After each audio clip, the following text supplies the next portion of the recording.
కొండ నేలకి మందు వేస్తే ఉన్న నేలకి ఊడిందని ఒక సామెత. ప్రస్తుతం అదే జరుగుతూ ఉన్నది కాంగ్రెస్ పార్టీ. యూపీఏని కాస్త ఐఎన్డీఏగా చేరిస్తే కొత్త వాళ్ళు వస్తారంటే ఉన్నటువంటి పరిస్థితే దెబ్బతినేస్తుంది. మమతా బెనర్జీ గొడవ ఒకటైతే ఆవిడ అసలు నేను పొత్తు పెట్టుకొని పొమ్మంటోంది. మరోవైపు ఖర్గే ఓ పక్కన సంప్రదింపులు అంటున్నాడు. ఇంకోవైపున అఖిలేష్ యాదవ్ 11 సీట్లు అని చెప్పి ఇంకా అంతకు మించి ఏమనంటున్నాడు, అవసరమైతే మేము ఒంటరిగా పోటీ చేస్తామంటున్నాడు. ఇంకో పక్కన అదే ఎన్డీఏలో భాగస్వామి నితీష్ కుమార్, ఇదే యూపీఏ ఐఎన్డీఏలో భాగస్వామి నితీష్ కుమార్ వచ్చి ఇటు చేరిపోయాడు. మరొక వైపును చూసుకుంటే హేమంత్ సోరెన్ ఏమో పరారై ప్రస్తుతం అదృశ్యమై ఉన్నాడు.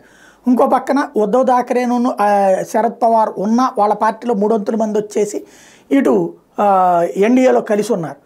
ఓవరాల్గా చూసుకుంటే సిపిఐ సిపిఎం వాళ్ళు మళ్ళీ కేరళలో వచ్చేటప్పటికి కాంగ్రెస్ పార్టీ సీట్లు ఆశిస్తున్నారు, కానీ వాళ్ళ సీట్లు వీళ్ళకి ఇవ్వడానికి సిద్ధంగా లేరు.